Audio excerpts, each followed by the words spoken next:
The case of People versus Kagi Malasugui. The facts of this case are as follows. Tan Wai is a Chinese merchant. He was found lying on the ground with several wounds in the head. He died as a result of this wound shortly afterwards in the Cotabato hospital where he had been brought by a policeman.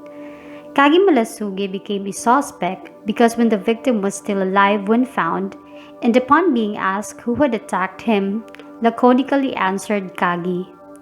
On the same day, the accused Kagi Malasugui was arrested without a warrant. He voluntarily surrendered to the police authorities a couple of bracelets belonging to the deceased victim, and when asked if he had anything else to surrender, he, in a trembling voice, answered in the negative. The police thereupon conducted a body search of the accused, without any objection from him. The search resulted in the production of additional personal effects belonging to the deceased victim.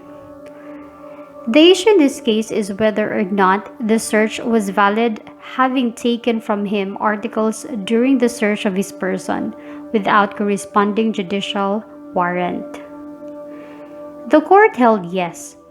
With the search of the person detained or arrested and the seizure of the effects found in his possession are incidental to an arrest made in conformity with the law, they cannot be considered unreasonable, much less unlawful. The appellant permitted them to search his person and to take from him the articles in question to be used as evidence against him in due time. At least, he neither made any objection or even muttered a bit of protest.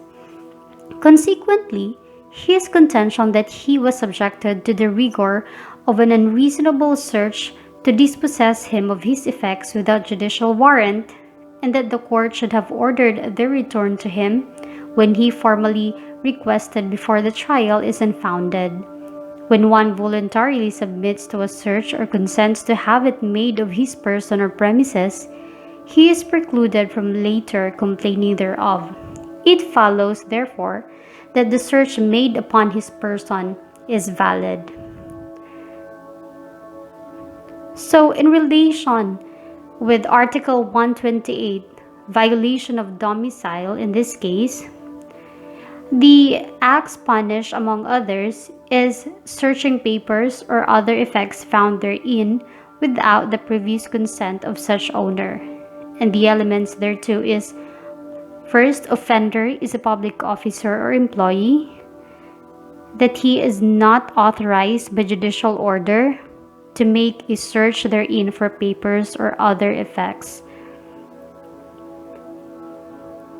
In this case, however, as an exception to the warrant requirement, is the consented warrantless search if the same is validly made in conformity with the law, as in this case where the seizure is incidental to the arrest of the accused Kagi, and when he voluntarily submitted to search without any objection thereto, he therefore consented to have it made of his person. Thus, Article 128 will not apply in this case.